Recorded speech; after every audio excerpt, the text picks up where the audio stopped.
नमस्कार साथियों, मैं अरुण कुमार। आप देख रहे हैं भारत समाचार टीवी। आज 3 मई 2026 को मौसम ने एक बार फिर से आंधी तूफान और बारिश के साथ सुबह का आगाज़ किया। जहां एक और सुबह 8 बजे ही रात के मौसम जैसा एहसास हुआ। तूफान और बारिश ने पेड़ों को जड़ों से ही उखाड़ दिया। बिजली के खंभे भी सड़कों पर नजर आए। गाड़ियों पर भी पेड़ गिरे हुए नजर आए, जिससे भारी नुकसान हुआ। आओ हम अब आपको पब्लिक के पास लेकर चलते हैं, जहां पर पब्लिक से पूछते हैं। प्रधान साहब, आज जो 55 सेक्टर में जो तूफान आया चंडीगढ़ के अंदर, तो उसमें कितनी की स्थिति हुई है, डैमेज होने की खतरा कितना का था, क्या है आपका क्या विचार है? आप क्या बताना चाहते हो प्रशासन को, कॉर्पोरेशन को? देखिए सर, ऐसा है जैसे मॉर्निंग में सिचुएशन बनी है, और सिर्फ चंडीगढ़ की बात नहीं करूँगा, बहुत सारे एरिया में ये तूफान वाली सिचुएशन थी जो हमने देखा। तो सिचुएशन बहुत ही भयावह सिचुएशन थी। तो हम प्रशासन को काफ़ी देर से ये हमारी चिट्ठियाँ भी जा रही हैं RW की तरफ से। बहुत बार हम आगाह कर चुके हैं कि यहाँ पे पेड़ डेंजर जोन में हैं। ये हमारा जो नागरिक यहाँ पे रहते हैं, रेजिडेंट्स रहते हैं सेक्टर के अंदर, वो हमेशा खतरों से जूझते रहते हैं, क्योंकि जैसे तूफान आता है तो नीचे गाड़ियाँ भी रहती हैं, लोगों को आना जाना भी लगा रहता है। बट इस सिचुएशन में जब पेड़ गिरते हैं तो कोई ना कोई नुकसान जो है, जैसे आप देख ही रहे हैं पिछली तरफ, ये अपने आप में सारा कुछ एक्सप्लेन कर रहा है। गाड़ी नीचे पार्क हो रखी थी और ये काफ़ी ज़्यादा डैमेज इस गाड़ी का हुआ है। कोई जानी माल तो नुकसान तो नहीं हुआ? जानी माल का अभी तक कोई ऐसा। आपका क्या कहना है सर?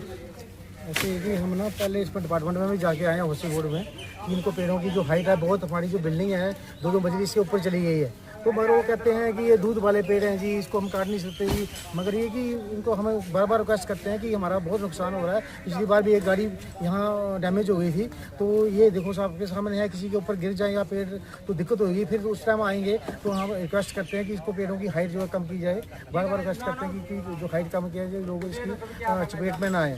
तो यही रिक्वेस्ट है प्रशासन की, इसकी हाइट जो है कम की जाए, जबकि लोगों को लोग सेफ रहें।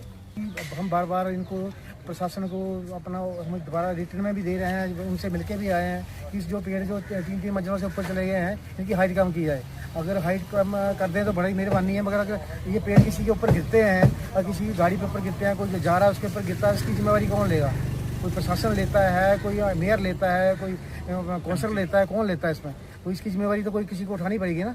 इसकी जिम्मेवारी को वहाँ क्लियर किया जाए, और नहीं तो इसकी जो हाइट है पेड़ों की कम की जाए। हम प्रशासन से यही रिक्वेस्ट करते हैं कि इसकी पेड़ों की हाइट कम की जाए, क्योंकि ये पेड़ बहुत डेंजरस हो चुके हैं और ये किसी की भी जान का नुकसान कर सकते हैं। मैं सेक्टर 55 से विकास कुमार बात कर रहा हूँ। आज मेरी गाड़ी का इतना बारिश की वजह से इतना भारी नुकसान हो गया है कि मेरी 6 महीने पुरानी नई गाड़ी का ही इतना बहुत ज़्यादा नुकसान हो गया है।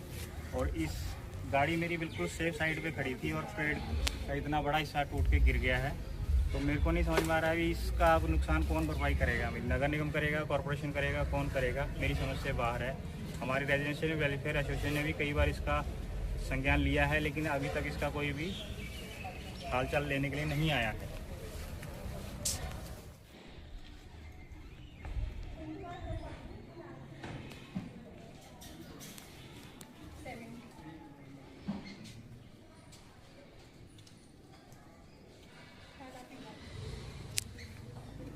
हाँ, और उनकी सर्विस वगैरह सब कुछ उनका ये 30-20 डिपार्टमेंट।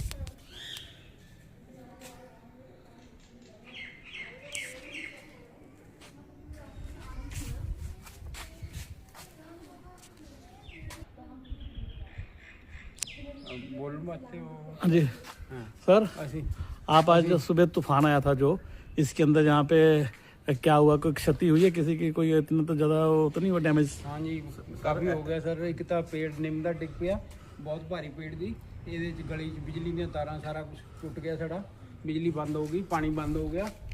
ਤੇ ਇੱਧਰ ਆ ਦੂਜਾ ਪੇੜ ਆ ਇਹ ਫਟਿਆ ਹੋਇਆ, ਇਹਦੀ ਬਹੁਤ ਵਾਰੀ ਸ਼ਿਕਾਇਤ ਕਰੀ ਆ, ਇਹਦੀ ਵੀ ਸੁਣਵਾਈ ਨਹੀਂ ਹੋਈ ਸਾਡੀ। MC ਵਾਲਿਆਂ ਨੂੰ ਦੱਸਿਆ ਪਰ ਇਹਦੇ ਸੰਬੰਧ 'ਚ ਕੋਈ ਕਾਰਵਾਈ ਹੋ ਨਹੀਂ ਰਹੀ। ਥੋੜ੍ਹੇ ਬਹੁਤੇ ਟਾਣੇ ਆ ਜਿਹੜੇ ਛਾਂਗਤੇ ਆ, ਉਹਦੇ ਨਾਲ ਇੱਕ ਹਾਲੇ ਖੜਾ ਹੈ, ਪਰ ਜਿੱਦਣ ਗਿਰਿਆ ਇਹਦੇ ਨਾਲ ਬਹੁਤ ਸਾਰੀਆਂ ਗੱਡੀਆਂ ਘਰਾਂ ਦਾ ਨੁਕਸਾਨ ਹੋ ਸਕਦਾ। ਤੁਸੀਂ ਪ੍ਰਸ਼ਾਸਨ ਨੂੰ ਜਾਂ ਕਾਰਪੋਰੇਸ਼ਨ ਨੂੰ ਕੀ ਕਹਿਣਾ ਚਾਹੁੰਦੇ ਹੋ? ਅਸੀਂ ਕਹਿਣਾ ਚਾਹੁੰਦੇ ਹਾਂ ਵੀ ਇਸ ਪੇੜ ਨੂੰ ਕੱਟ ਕੇ ਠੀਕ ਕਰ ਦਿੱਤਾ ਜਾਵੇ ਤੇ ਬਾਕੀ ਜਿਹੜਾ ਹਿੱਸਾ ਹੈ ਉਹਨੂੰ ਖੜਾ ਰਹਿਣ ਦਿੱਤਾ ਜਾਵੇ। ਜਾਨੀ ਮਾਲੀ ਨੁਕਸਾਨ ਹੁੰਦਾ ਹੈ ਤਾਂ ਇਹਦੇ ਲਈ ਕੌਣ ਜ਼ਿੰਮੇਵਾਰ ਹੈ? ਪ੍ਰਸ਼ਾਸਨ ਹੈ, ਐਡਮਿਨਿਸਟ੍ਰੇਸ਼ਨ, ਕੌਣ ਜ਼ਿੰਮੇਵਾਰ ਹੈ? MC ਆ ਜਾਂ ਕੋਈ ਹੋਰ ਅਥਾਰਟੀ ਆ। ਅਸੀਂ ਬਹੁਤ ਵਾਰ ਵਨ ਵਿਭਾਗ 'ਚ ਵੀ ਐਪਲੀਕੇਸ਼ਨ ਲਿਖ ਕੇ ਦਿੱਤੀ ਹੈ, ਕੋਈ ਕਾਰਵਾਈ ਨਹੀਂ। ਆਂਦੇ ਵੀ ਆ, ਦੇਖਣ ਆਉਂਦੇ ਆ, ਦੇਖ ਕੇ ਚਲੇ ਜਾਂਦੇ ਆ, ਕੋਈ ਕਾਰਵਾਈ ਨਹੀਂ ਕਰਦੇ। ਈਵਨ ਪ੍ਰੂਨਿੰਗ ਵੀ ਥੋੜੀ ਬਹੁਤ, ਮਤਲਬ ਇਹ ਕਹਿ ਲਓ ਕਿ ਕਹਿਣ ਨੂੰ ਵੀ ਚਲੋ ਕਰਤੀ, ਅਸੀਂ ਥੋੜੀ ਬਹੁਤ ਪ੍ਰੂਨਿੰਗ ਕਰਕੇ ਚਲੇ ਜਾਂਦੇ ਆ। Thank you.